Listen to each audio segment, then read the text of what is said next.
It's not that common to be sort of a fully employed 22-year-old cartoonist. Rosemary might be the first I've ever heard of.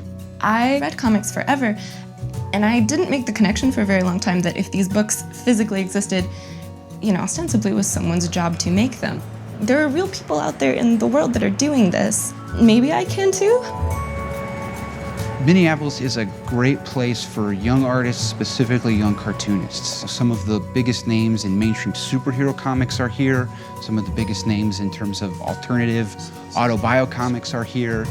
Part of the reason why is because of the relative cost of living, maybe compared to a place like New York or LA or San Francisco or something like that. It's a little bit easier to get on here than maybe some other places. My expenses right now, I think, compared to a lot of people's, are pretty minimal. I'm pretty good about keeping a budget. You kind of have to as a freelancer. I live in an affordable city with a lot of roommates. I don't own a car. If I can make $1,000 a month, then I'm good. My bread and butter right now is the graphic novel that I'm doing with Mariko Tamaki. The book is called Laura Dean Keeps Breaking Up With Me, and it is about this high school girl, Freddie, and her complicated relationship with her on-again, off-again girlfriend, Laura Dean. It's a book about learning how to take care of the people in your life that are good to you and what to do with the people that maybe aren't so great to you. People do not go into comics for the money. It's more sort of like a slow drip of several different things sort of adding up to what can support themselves. I generally at any given time have between 2 and 6 different freelance projects going while I'm working on Laura Dean. Editorial illustration, cover work, custom screen prints, short comics for magazines, sort of whatever comes my way.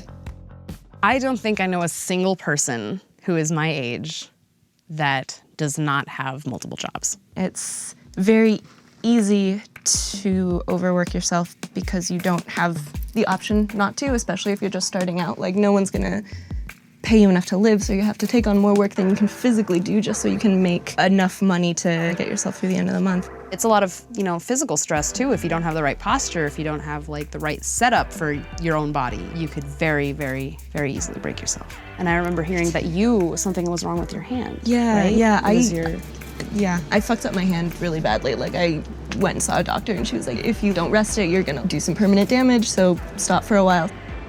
I do have a hard time sometimes, I think, saying no to paid gigs even when I am fully booked, like at maximum capacity, don't have the hours in the day for any other projects, partially because, I'm responsible for how much money I'm able to make as a freelancer.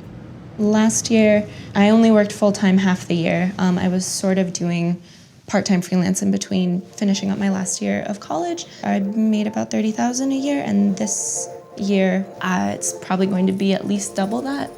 I am breathtakingly lucky to be in that earning bracket, drawing cartoons and sort of having been at it for as short of a period as I've been at it. If no one ever paid me for comics again, if no one ever looked at my comics again, I would still be making them because I can't not,